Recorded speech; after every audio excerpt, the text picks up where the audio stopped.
Hi there, Mike Makowski here. Somebody on one of my earlier videos had asked if I could explain how I make my own decals. So we're going to do just that today. This is for the HL10 model that I've been working on, and it comes with some decals, which I'll show you here in a second. These are the decals that come with the kit. And, you know, they got the basic things, but I took a photo. It's actually a photo of the actual vehicle mounted on a pylon now. It's been restored and it's got a lot of the markings. And you have to be careful with these museum type pieces because they're not always vintage. So I've got an actual vintage photo up here.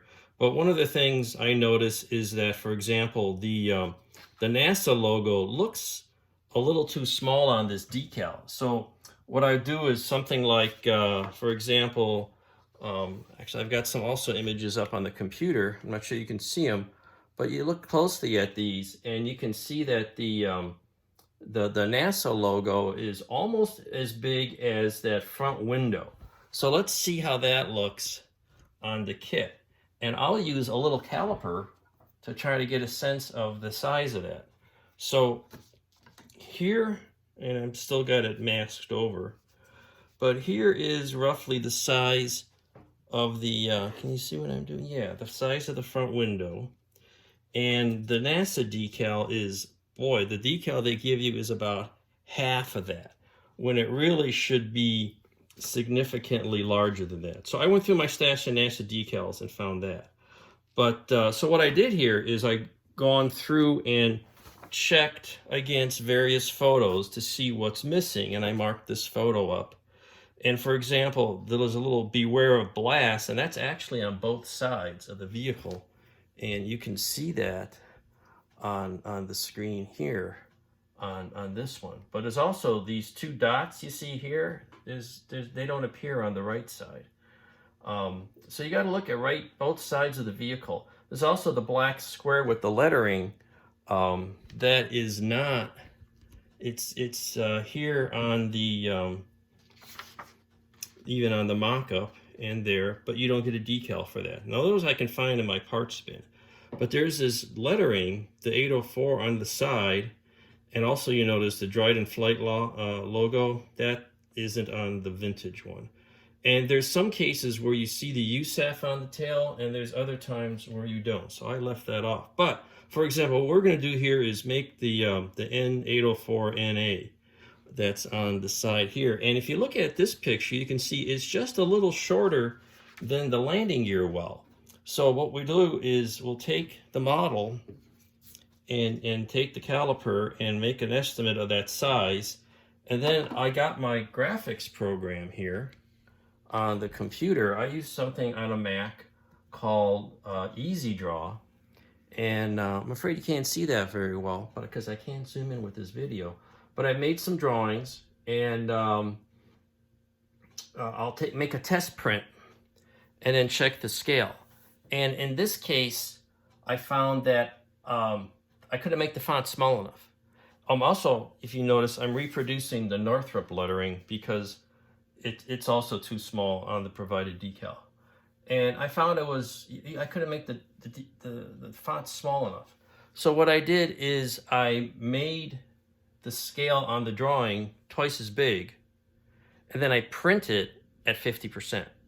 And that allows me to use a bigger font and then print it smaller and then put the decal film. So what you do is you get your graphics program and you combine all your stuff, do some test prints, run it up against the model and make sure it all fits. When then you're happy with that, you take a piece of your decal film, and I'll do that now. So we'll take a piece of decal film because I don't want to print right on the decal film because I don't want to waste a whole sheet of decal film. So what I do is I cut out a little piece, and here's a print of that. And I will take some tape. I will put this decal film over the graphic, then tape the little piece of decal film on where it's going to print, put it through the printer, set it on a nice high quality setting, and we'll print this puppy at 50%. I was set in a page setup area, and we'll go from there. And this is one I did yesterday, and so here it is. And I've got the I made some curves because there's the pinstriping along the white edges, and I've got some, as you saw here, some pinstriping. It's black. The reproduced one is blue, but the vintage photos show it black. So I got some pinstriping there. I made some curves for the top area, and then here's the numbering. I printed a grid to use for scaling and relative sizing when I was designing them. And there's two little Barrera blasts, a couple little black dots, and a Northrop, and everything else will come out of the spares box. So what I'll do with this is, there's two ways you can do that. You can use a liquid decal film, microscale. I think there's some other ones. You just paint this over, wait a couple of hours. It says actually, doesn't say how long, 15 minutes. Well, I usually wait a little longer than that. And so while we're waiting there, here it is. It's all printed on the sheet, and now you've got another sheet of your decal. And you haven't wasted the whole sheet of decal paper. The other way to seal that is with a spray-on product, decal bonder from Testors. There may be some other brands. I usually hit this with about 3 light coats, let it dry. This is a lacquer-based product.